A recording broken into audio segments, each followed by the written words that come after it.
Bonsoir à vous et bienvenue dans Au Quotidien, la suite en ce jeudi soir avec deux femmes pour m'accompagner. Laure Girard, bonsoir Laure. C'est la semaine du 8 mars, ça reste... D'accord, donc Anthony Piton ne viendra pas en tant que journaliste cette semaine, Mais c'est déjà fait. Et Céline Noz, bonsoir Céline. Bonsoir. De l'Office de tourisme Maine-Saunois. Ce soir, on va évoquer les insolites que l'on peut trouver en Maine-Saunois, avec notamment la Tour Eiffel que l'on peut trouver à... Mamers, évidemment, ou encore la surprise concernant l'agent secret Hubert Bonisseur de la BAT. Est-ce que vous connaissez Absolument, bon OSS 117. Oh la belle, c'est tout, donc mais bien sûr, tu nous feras des révélations sur...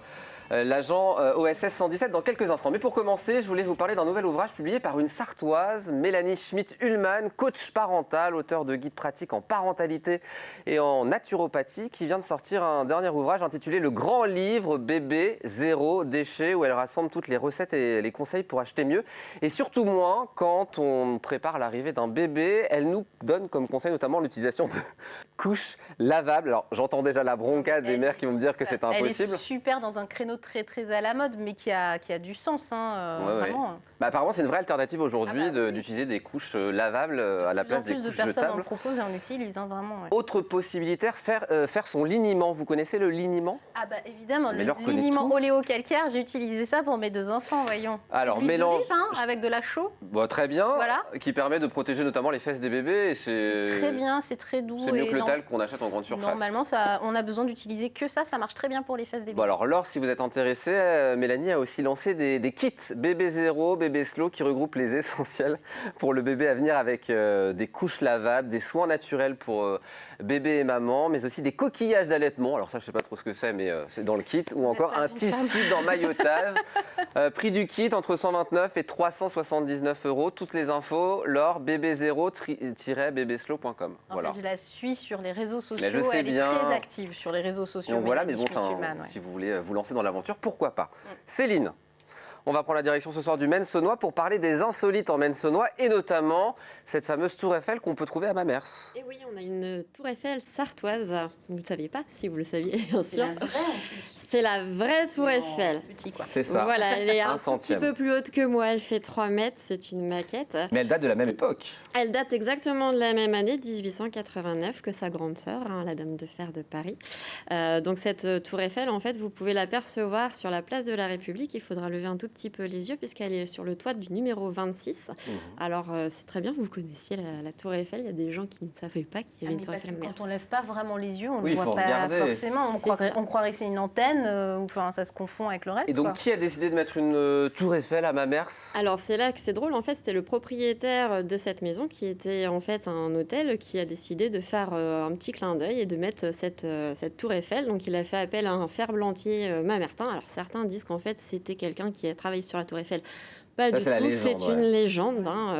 Peut-être que c'est lié au fait qu'on a un architecte de la Tour Eiffel qui est né sur notre territoire, mais un petit peu plus loin à Bonne-Étape, qui s'appelle Stéphane Sauvestre. C'est peut-être pour ça, les gens ont confondu. Voilà. Et puis, il y a une belle histoire autour de cette Tour Eiffel. Du coup, certains garçons montaient sur cette tour Eiffel pour compter tout leur amour à des demoiselles. Ça, c'est beau. C'est vrai. On a les soldats, en fait, qui venaient effectivement sur le toit et puis voilà, ils faisaient leur petite déclaration.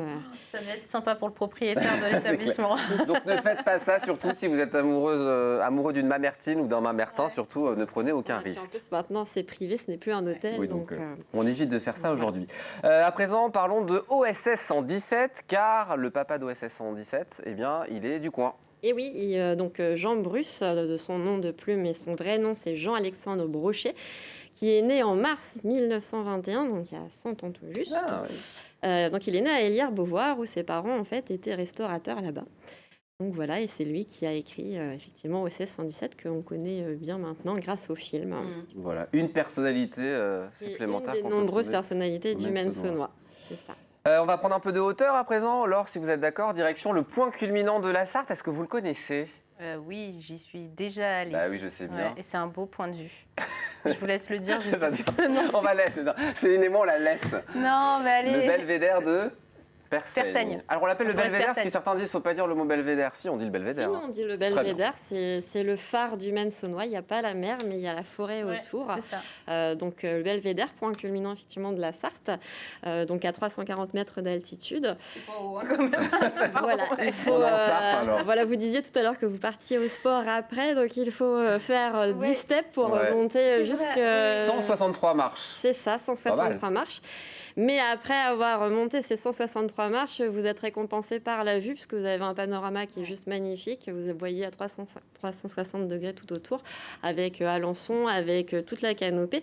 Et on voit même Toulouse. Ah oui. Alors ça, c'est la petite blague en fait des gens du coin. On ne voit pas Toulouse, la ville. J'imagine qu'on voit loin. Voilà, en fait, la blague, c'est qu'on voit Toulouse, mais en 2 mots, tout plus loin Louz, puisque Louz, c'est le village qui est juste à côté du belvédère. Bon, on embrasse les habitants de Louz. Donc à chaque fois, nous on fait la blague. C'est en Sarthe, Louz ? C'est en Sarthe.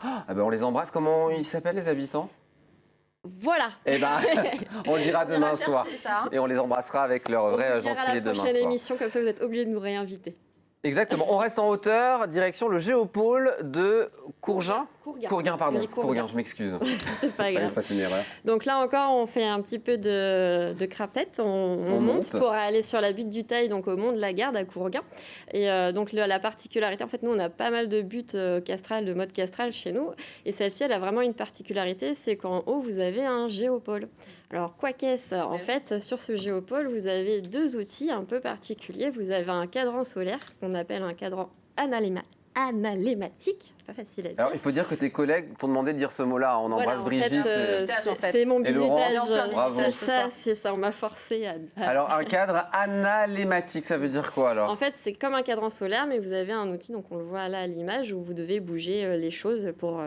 D'accord. Voilà. Donc on en a plusieurs, des cadrans solaires un peu plus traditionnels que celui-ci, mais c'est vrai que c'est vraiment une curiosité. Ouais, c'est chouette. Et puis il y a une table d'orientation avec un pointeur un peu particulier. Voilà, donc la petite chose qu'on voit aussi à l'image, c'est un pointeur loxodromique. Oh, ce n'est pas un médicament, non, ce n'est pas un médicament. Donc ce pointeur loxodromique, c'est pas facile à dire non plus, mais j'y arrive. C'est un instrument en fait qui permet de mesurer la distance depuis le point où vous êtes jusqu'à une ville, par exemple la fameuse de Toulouse dont on parlait tout à l'heure. Vous pouvez savoir la distance qu'il y a. Merci beaucoup. On a le gentilé dans l'oreillette de la commune de Louz. Ce sont les Louziens. On les embrasse. Ils étaient, je crois, une centaine d'habitants recensés en 2018. Donc je suis sûr qu'ils sont au moins 100 à nous regarder ce soir. Bah oui, j'espère. On les embrasse bien fort. Merci beaucoup Céline d'être venue sur le plateau. Tu reviendras ? Oui, parce qu'il y a encore plein de choses à dire sur les insolites. Il y a plein d'autres insolites qu'on dévoilera dans une prochaine émission. Merci de nous avoir suivis. Dans un instant, les Sartois du web avec un autre excellent Aurélien qui est Aurélien Caillouste. Nous, on se donne rendez-vous demain avec Laure Girard et Alain Moreau à 18h30 pour une toute nouvelle quotidienne. Prenez soin de vous.